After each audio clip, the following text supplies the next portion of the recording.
28/10/2022 के आलोक में माननीय सदस्य की अनुशंसा पर जिला पदाधिकारी की भूमि संबंधित प्रतिवेदन के उपरांत भवन निर्माण की विभागीय स्वीकृति दी जाएगी। कहा गया है कि हेल्थ इज वेल्थ, स्वास्थ्य ही धन है और सरकार प्रयास भी कर रही है, अपार धन भी स्वास्थ्य में दे रही है।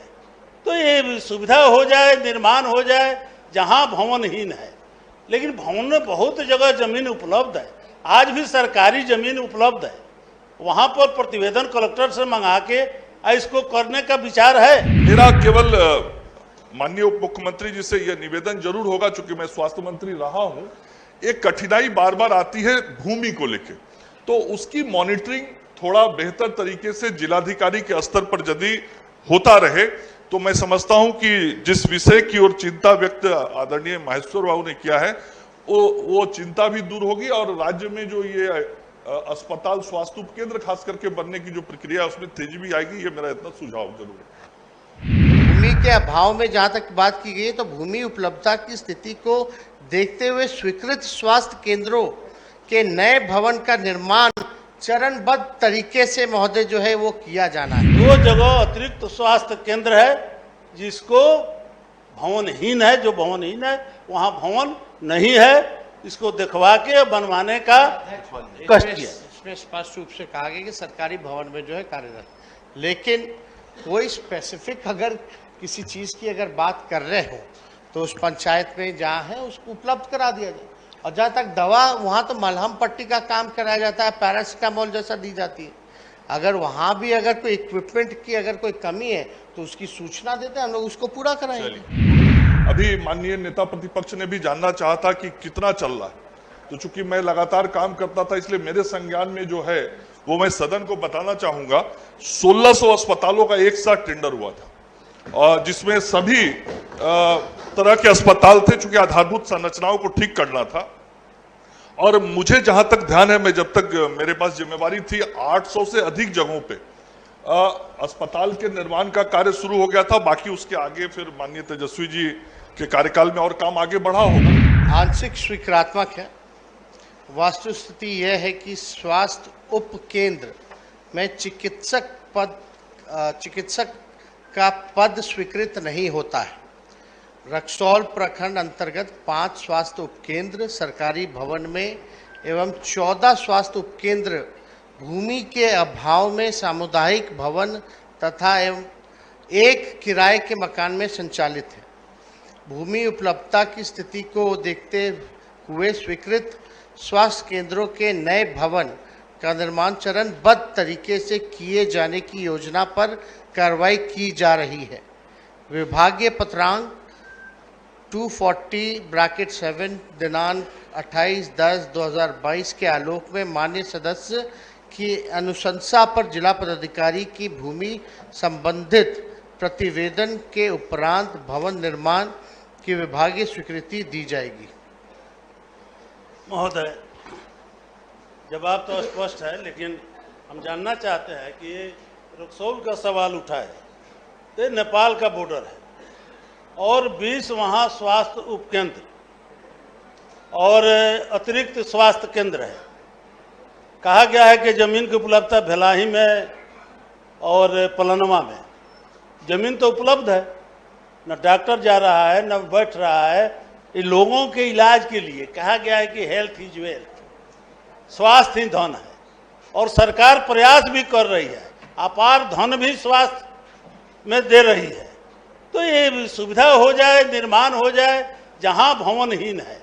लेकिन भवन में बहुत जगह जमीन उपलब्ध है, आज भी सरकारी जमीन उपलब्ध है, वहां पर प्रतिवेदन कलेक्टर से मंगा के इसको करने का विचार है। माननीय मंत्री महोदय, पहला सवाल इन्होंने चिकित्सक का बताया और हमने अपने उत्तर में साफ साफ जो है स्पष्ट जवाब दिया है कि स्वास्थ्य उपकेंद्र में चिकित्सक का पद स्वीकृत नहीं होता है महोदय।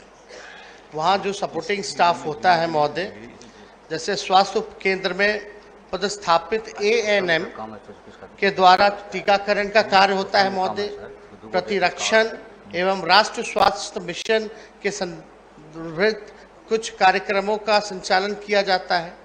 यहाँ प्राथमिक उपचार यथा मलहम, क्रीम, टीकाकरण से संदर्भित दवा, पैरासीटामोल टैबलेट इत्यादि की सुविधाएं ही दी जाती है महोदय, जो कि कार्यरत है।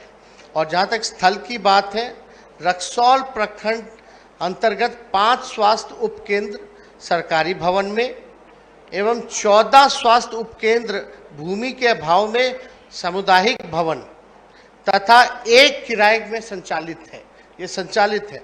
और जहाँ तक भूमि के अभाव में जहाँ तक बात की गई है, तो भूमि उपलब्धता की स्थिति को देखते हुए स्वीकृत स्वास्थ्य केंद्रों के नए भवन का निर्माण चरणबद्ध तरीके से महोदय जो है वो किया जाना है। तो इसके लिए तो हम लोग तो कर ही रहे हैं महोदय। ये बहुत जगह फूस के मकान में भाड़ा लेकर एएनएम के जाना है आना है। बहुत ऐसी दवा है जिसको फ्रिज में रखना है, ठंडे में रखना है, वो दवा सब उपलब्ध नहीं हो रहा है। जो गांव में दवा मिलना चाहिए वो दवा उपलब्ध नहीं है। फिनाइल के गोली से हजूर किसान के और गांव में रहने वाले लोगों का काम नहीं चलेगा। और जहां तक जो जवाब आया है कि 5 अतिरिक्त स्वास्थ्य केंद्र का भवन है, तो मैं दावे के साथ कहता हूं कि उत्तर सही नहीं है। अफसर ने लिखकर भेज दिया है पलानवा और भेलाही में 2 जगह अतिरिक्त स्वास्थ्य केंद्र है, जिसको भवनहीन है। जो भवनहीन है वहाँ भवन नहीं है, इसको दिखवा के बनवाने का कष्ट किया। इसमें स्पष्ट रूप से कहा गया कि सरकारी भवन में जो है कार्यरत, लेकिन कोई स्पेसिफिक अगर किसी चीज़ की अगर बात कर रहे हो तो उस पंचायत में जहाँ है उसको उपलब्ध करा दिया जाए। और जहाँ तक दवा, वहाँ तो मलहम पट्टी का काम कराया जाता है, पैरासीटामोल जैसा दी जाती है। अगर वहाँ भी अगर कोई इक्विपमेंट की अगर कोई कमी है तो उसकी सूचना देते हैं, हम लोग उसको पूरा कराएंगे। माननीय सदस्य महोदय, मैं भी पूर्व में स्वास्थ्य मंत्री रहा हूँ, तेजस्वी जी की पहले जिम्मेवारी थी। तो मैं केवल इतना बताना चाहता हूँ सदन को, जो विषय माननीय महेश्वर जी ने उठाया है वो बहुत महत्व का विषय है। और स्वास्थ्य विभाग पहले से इस गंभीर विषय को लेके सचेत भी है और तैयारी भी किया। और भारत की सरकार भी, जब से कोरोना हुआ उस समय से भारत की सरकार ने भी स्वास्थ्य के आधारभूत संरचनाओं को पूरे देश में मजबूत करने के लिए बहुत सारे कदम उठाए। और उसी का प्रतिफल है महोदय कि आज प्रत्येक विधानसभा क्षेत्र में 5 स्वास्थ्य उपकेंद्र, 1 अतिरिक्त प्राथमिक स्वास्थ्य केंद्र और पूरे राज्य में 123 सामुदायिक स्वास्थ्य केंद्र के निर्माण का कार्य चल रहा है। अभी माननीय नेता प्रतिपक्ष ने भी जानना चाहा था कि कितना चल रहा है, तो चूंकि मैं लगातार काम करता था इसलिए मेरे संज्ञान में जो है वो मैं सदन को बताना चाहूंगा। 1600 अस्पतालों का एक साथ टेंडर हुआ था, और जिसमें सभी तरह के अस्पताल थे, चूंकि आधारभूत संरचनाओं को ठीक करना था। और मुझे जहां तक ध्यान है, मैं जब तक मेरे पास जिम्मेवारी थी, 800 से अधिक जगहों पे अस्पताल के निर्माण का कार्य शुरू हो गया था। बाकी उसके आगे फिर माननीय तेजस्वी जी के कार्यकाल में और काम आगे बढ़ा होगा, लेकिन ये काम चल रहा है। और जहां तक रक्सौल की बात है, मैं आपसे आग्रह करूंगा एक बार रक्सौल के अनुमंडल अस्पताल को जाके जरूर देखिएगा। अभी जो लोग होंगे वहां के देखे होंगे, अभी साल भर पहले उसका उद्घाटन हुआ है। देश में उस तरह का अनुमंडल अस्पताल शायद ही कहीं देखने को मिलेगा। तो उसके साथ ही जो स्वास्थ्य उपकेंद्र को खोलने की बात है, वह सरकार के रोड मैप में है। जो काम चल रहा है उस रोड मैप में है, और 5 तो बन ही रहा है। इसके आगे भी मुझे जो जानकारी है, अगले 5 वर्षों तक आदरणीय प्रधानमंत्री जी के द्वारा इस देश में आयुष्मान भारत स्वास्थ्य आधारभूत संरचना योजना है, और उस योजना के तहत अगले 5 वर्षों तक देश के सभी राज्यों को और बिहार को भी इन आधारभूत संरचनाओं को बेहतर करने के लिए राशि उपलब्ध कराई जाएंगे। और इस वर्ष भी राशि वह उपलब्ध हुआ है। मेरा केवल माननीय उप मुख्यमंत्री जी से यह निवेदन जरूर होगा, चूंकि मैं स्वास्थ्य मंत्री रहा हूं, एक कठिनाई बार बार आती है भूमि को लेकर, तो उसकी मॉनिटरिंग थोड़ा बेहतर तरीके से जिलाधिकारी के स्तर पर यदि होता रहे तो मैं समझता हूं कि जिस विषय की ओर चिंता व्यक्त आदरणीय महेश्वर बाबू ने किया है वो चिंता भी दूर होगी, और राज्य में जो ये अस्पताल स्वास्थ्य उपकेंद्र खास करके बनने की जो प्रक्रिया है उसमें तेजी भी आएगी, ये मेरा इतना सुझाव जरूर है। इसमें महोदय हमारे विभाग में ये विचार किया जा रहा है कि भूमि को देखते हुए एक अलग से टीम जो है वो निर्गत कर दिया जाए, एक स्पेशल डेडिकेटेड टीम जो केवल लैंड एक्वायर को ही जो देखने का काम करे।